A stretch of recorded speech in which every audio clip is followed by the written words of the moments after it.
This week, it's all about the music, how you play it or how you dance to it. Now, when it comes to playing, you can use traditional instruments, but that's so yesterday. And when it comes to dancing, you can sway with the reckless abandonment of a toddler. That's what I learned this week on the web. I'm over here.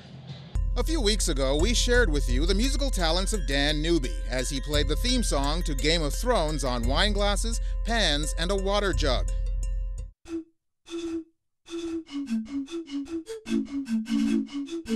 Well, Dan is back to regale us once again, this time with the classical piece, the William Tell Overture. Dan used 34 wine bottles, it took 120 hours of recording, over 4,000 cuts, and 8 audio tracks. I'm also assuming it took a massive amount of breath control to actually play what's best known as a theme song to the Lone Ranger. I wonder how Dan would do with a breathalyzer. Which reminds me, just how did those wine bottles get emptied anyway?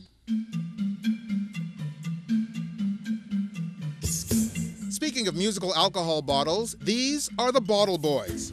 They had to empty a whole lot of beer bottles, and again, I don't know how, to play a classic ditty from the late King of Pop. As you know, Billie Jean is not my lover. She's just a girl who claims that I am the one.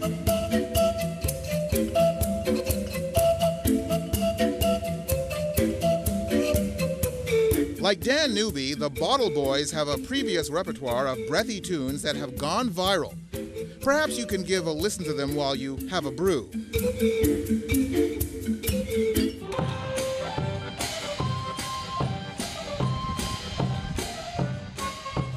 Here's a Swedish street musician in Stockholm. The force is quite strong in this young one.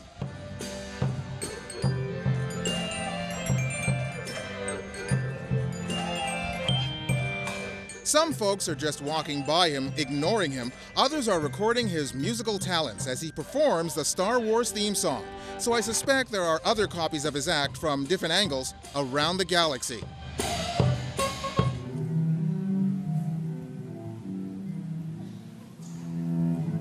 When you listen to music, it makes you want to dance no matter how old you are. The lead dancer here is a baby. The 3 professional dancers surrounding the toddler are just trying to keep up with his moves.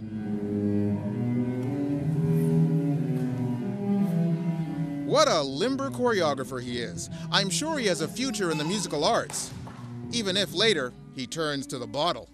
That's what I learned on the web this week. Peter Anthony Holder, Global News, Montreal.